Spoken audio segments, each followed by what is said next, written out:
I knew something was wrong the first night I saw that woman standing outside my gate at 2:30 in the morning, barefoot, screaming my name into the dark like she was trying to raise the dead. My security lights kept flicking on across the gravel driveway, and every time they did, I could see her mascara running down her cheeks, one hand gripping the bars of my steel gate while the other pointed toward my house like she wanted to burn the whole place down with her finger alone. 3 months later, that same woman would be sitting in federal court wearing county jail orange while reporters crowded the hallway outside. But back then, standing in my kitchen with a cup of cold coffee in my hand, I still thought this was just some crazy neighbor dispute that'd eventually blow over. God, I was stupid. My name's Ryan Mercer. I'm 46 years old, divorced, father of 2 teenagers, and until last year, I'd spent almost 20 years writing software in Seattle for companies that treated human beings like replaceable printer cartridges. Every morning looked the same. Gray sky, traffic, overpriced coffee, endless meetings where grown adults used words like synergy with straight faces. Somewhere along the way, I realized my entire life smelled like stale office carpet and burnt espresso. Then my Uncle Ellis died. Uncle Ellis was one of those old mountain men who could fix an engine with duct tape and profanity alone. The kind of guy who distrusted banks, hated HOA neighborhoods with a spiritual passion, and once got arrested for releasing a goat inside a city council meeting because they tried to raise his property taxes. At his funeral, the lawyer handed me a set of keys and told me Ellis had left me his ranch in Ashton County, about 4 hours east of Seattle. 51 acres tucked into the foothills, old cedar barn, creek running through the back pasture, house built sometime around World War II. I drove out there the next weekend with my kids, Caleb and Emma, mostly just expecting to clean the place up and sell it. But the second I stepped out of my truck and smelled pine trees instead of car exhaust, I swear something inside me unclenched for the first time in years. The wind moved through those trees like ocean waves, the creek sounded alive, and my kids actually looked up from their phones long enough to smile. Emma climbed onto the porch railing and said, "Dad, this place feels real." That sentence hit me harder than she probably realized. 2 months later, I quit my job, packed everything I owned into a rented trailer, and moved to Ashton County permanently. Biggest decision of my life. Also the moment I accidentally declared war on the worst woman I've ever met. Her name was Vanessa Crowley, 53 years old, president of the Pine Hollow Estates HOA, drove a pearl white Range Rover with custom plates that said Civility 1, which should have been my first warning sign right there. Pine Hollow was one of those polished suburban developments built next to older farmland, all identical beige houses and decorative mailboxes, and couples who waved too hard because none of them actually liked each other. My ranch sat beside the development, but technically wasn't part of it. The land had been there almost 80 years before the subdivision even existed. Apparently Vanessa had trouble understanding that concept. I met her the morning after my moving truck arrived. I was carrying boxes into the house when I heard heels clicking across my driveway, like somebody walking into a courtroom. She marched right up beside me, wearing white pants that probably cost more than my first car, holding a clipboard against her chest like a weapon. "You'll need approval for commercial unloading vehicles," she said before even introducing herself. I remember blinking at her because I genuinely thought she was joking. "Saw the truck," she repeated slowly, pointing at the trailer behind me. Pine Hollow community guidelines prohibit oversized commercial vehicles after 9 a.m. I laughed a little, mostly out of confusion. "Ma'am, this property isn't in your HOA." Her smile tightened so fast it looked painful. "Your access road connects through Pine Hollow easements." "Actually," I said, setting down the box in my arms, "my family owned this road before your neighborhood existed." That's when her eyes changed. It happened quick, just this little flash behind the smile, like a mask slipping for half a second. "We value harmony here, Mr. Mercer," she said quietly. "People who move into this area usually learn that pretty quickly." Then she turned around, took pictures of my moving truck from 3 different angles, and walked back to her SUV without another word. By the end of that week, I'd had 2 noise complaints filed against me, even though I hadn't unpacked half my furniture yet. County inspectors started showing up at random hours. Somebody reported illegal dumping near my creek. Another complaint claimed I was running an unauthorized auto shop out of the barn. The weirdest part wasn't the complaints themselves. It was the people in Pine Hollow. Every time I saw one of them outside, they looked nervous, careful, like they were terrified Vanessa might appear if they talked to me too long. Then one afternoon, my mailman leaned against his truck and quietly said, "You should be careful around that woman. Folks around here don't cross Vanessa Crowley unless they're ready to move away." And standing there under that big, open sky, listening to wind move through the trees Uncle Ellis loved so much, I had this strange feeling that my peaceful little fresh start had just become something else entirely. The first real sign that Vanessa Crowley was dangerous came 3 weeks after I moved in, right around the time my daughter stopped asking if a friend from Seattle could come visit the ranch. Emma loved this place at first.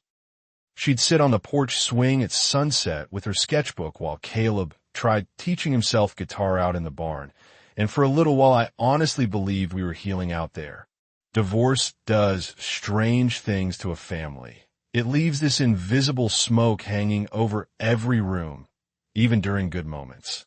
But the ranch felt clean somehow, like we could finally breathe again. Then Vanessa started tightening the screws. Every single morning at 6:15 sharp, her Range Rover would crawl past my property slow enough to count fence posts. Sometimes she'd stop completely and stare toward the house while pretending to type on her phone. Other times she brought people with her. HOA board members, mostly pale, nervous little followers carrying coffee cups and clipboards like interns following a dictator around. At first I ignored it. I'd spent enough years in corporate America to recognize people addicted to tiny amounts of power. Usually if you don't feed them attention, they wander off toward easier prey. Vanessa wasn't like that. She escalated. One afternoon, I came home from town and found bright orange stickers slapped across my gate that read community violation notice in huge black letters. Apparently my barn was considered visually disruptive to neighborhood aesthetics. The barn had been standing there since Franklin Roosevelt was president. A week later, somebody filed complaints claiming my creek runoff was creating mosquito problems for Pine Hollow residents. County environmental officers came out, tested the water, apologized to me, and quietly admitted they'd already inspected my property 3 times that month because of anonymous calls. Then came the cameras. Caleb noticed them first. "Dad," he said one night during dinner, "that same gray SUV's parked near the road again." I looked outside and sure enough, headlights sat just beyond the trees facing our house. Engine off, motionless, watching.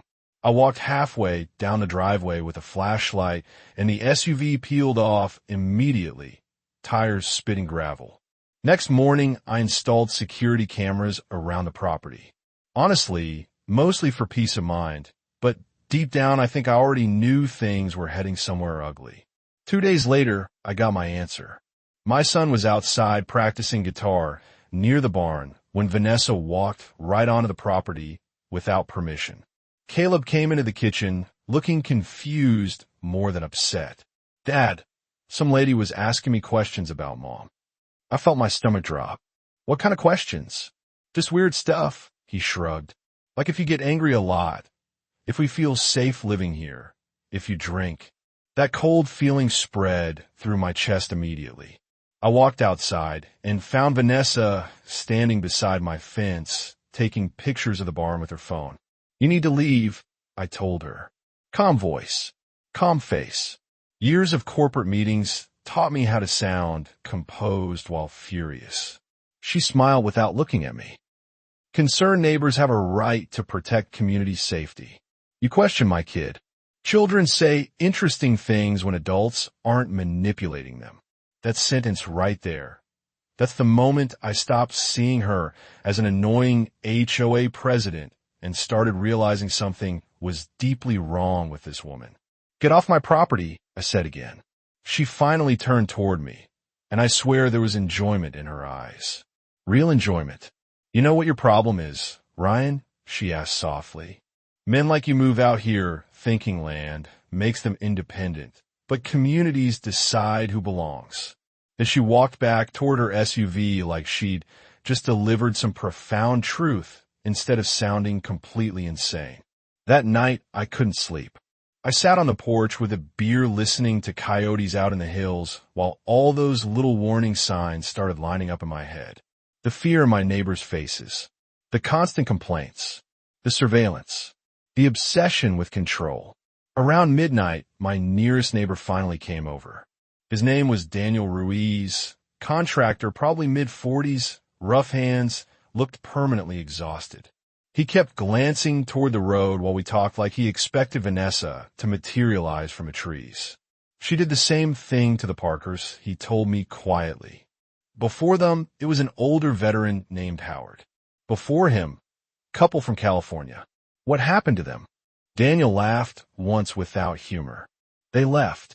Turns out Vanessa had spent years slowly pushing people out whenever their property interfered with development plans around Ashton County. Code complaints, legal threats, rumors, harassment. She never hit hard enough for lawsuits, just enough pressure to wear people down emotionally until selling felt easier than fighting. Why doesn't anyone stop her? I asked. Daniel stared out toward the dark road. Because she knows people at City Hall, planning department too. Then he leaned closer. And because she's got dirt on half this county. After he left, I started digging. Old property records, public zoning meetings, development proposals. And somewhere around 2:30 in the morning, sitting in Uncle Ellis's old workshop, surrounded by dusty tools and cold coffee, I found a first thread that unraveled everything. 6 different properties surrounding Pine Hollow had changed ownership over the last 7 years, all after disputes involving HOA complaints or county violations.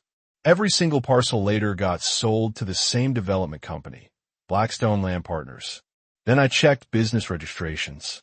Vanessa's husband, Richard Crowley, was listed as a silent consultant for Blackstone.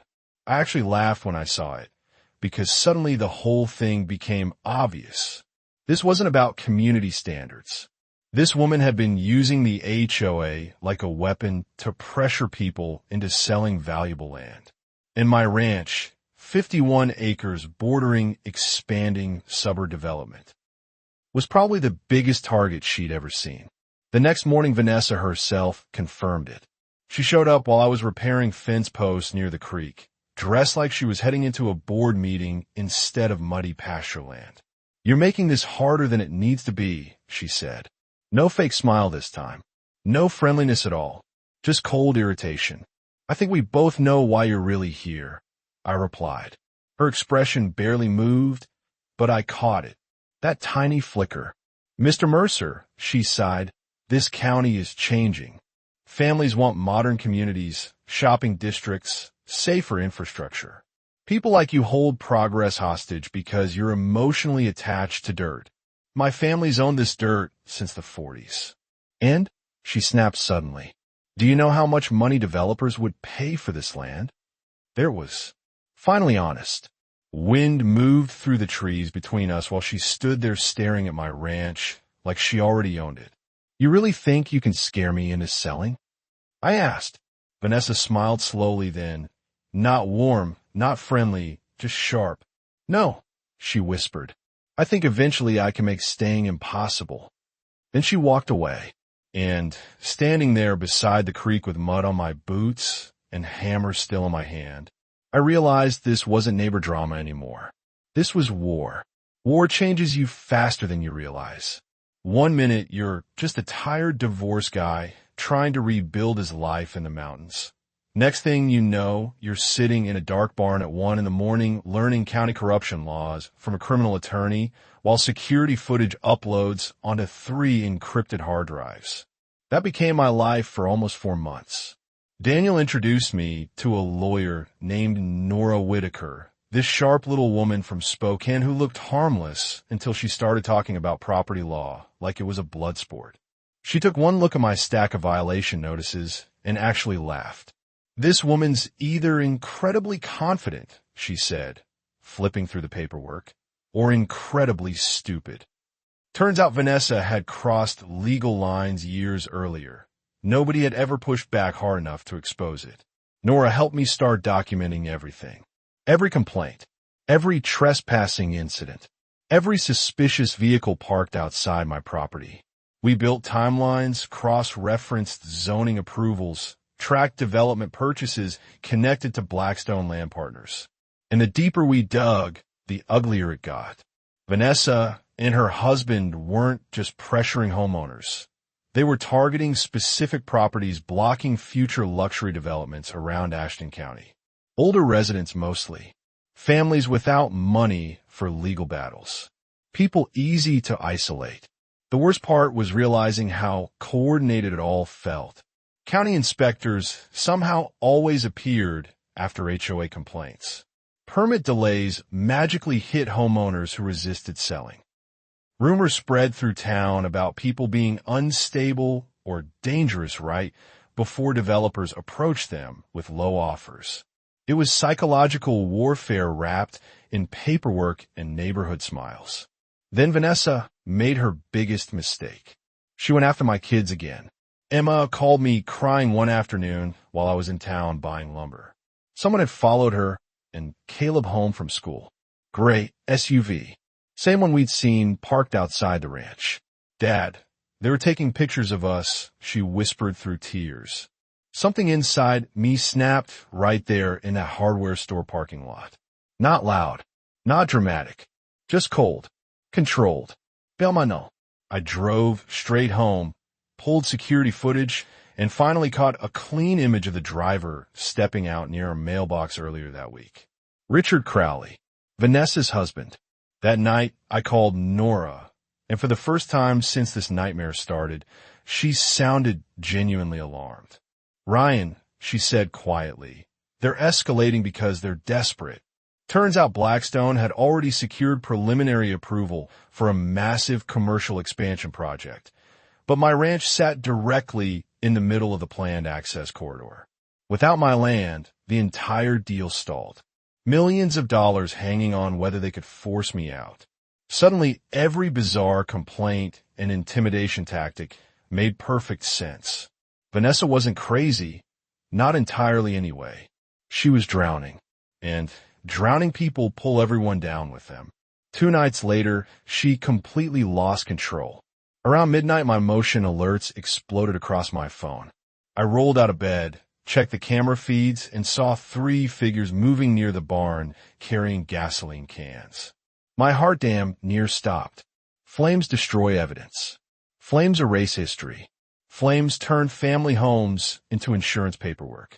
I grabbed my shotgun, called 911, and ran outside barefoot through freezing grass while adrenaline hammered through my chest so hard I could barely hear. By the time I reached the barn, orange liquid already soaked part of the foundation. Then one of the masked figures turned toward the security lights, and there she was. Vanessa Crowley herself. Rich neighborhood queen, standing in the mud at midnight, holding a gas, can like some suburban psychopath Breaking Bad at 53 years old. For 1 second, we just stared at each other. Wind moved through the trees. Somewhere down the hill, a dog barked. And Vanessa looked exhausted. Not angry, not smug, just exhausted.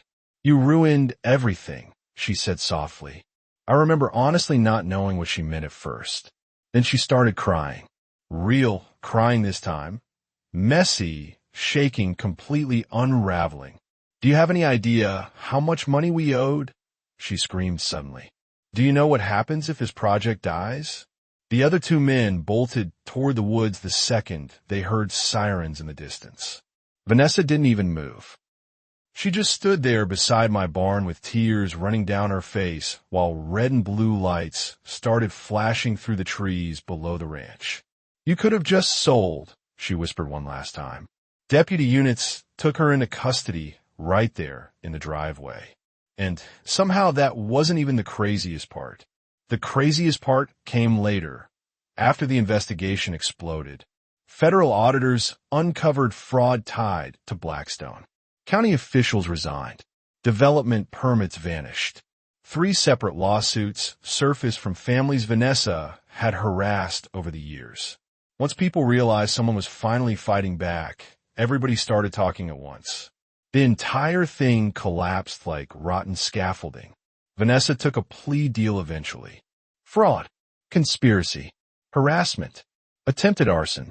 Her husband rolled on half the county to save himself. Last I heard, they sold their house to cover legal fees and disappeared somewhere in Arizona. Pine Hollow HOA still exists technically, but now it's run by exhausted parents who mostly argue about garbage pickup schedules and Christmas decorations like normal human beings. As for me, I stayed. Caleb built a recording studio in Uncle Ellis's barn. Emma paints landscapes out by the creek almost every evening. And some mornings I still sit on that porch before sunrise with coffee in my hand, listening to wind move through those trees, thinking about how close we came to losing all this because greedy people convinced themselves money mattered more than roots. Funny thing is, sometimes I still wonder whether Vanessa believed she was protecting her community. Maybe that's the scariest part of people like her. They don't think they're villains. They think control and order justify everything.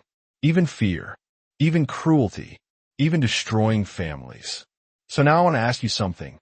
Honestly, if somebody slowly made your life miserable until selling your home felt easier than fighting back, how far would you go to protect what's yours?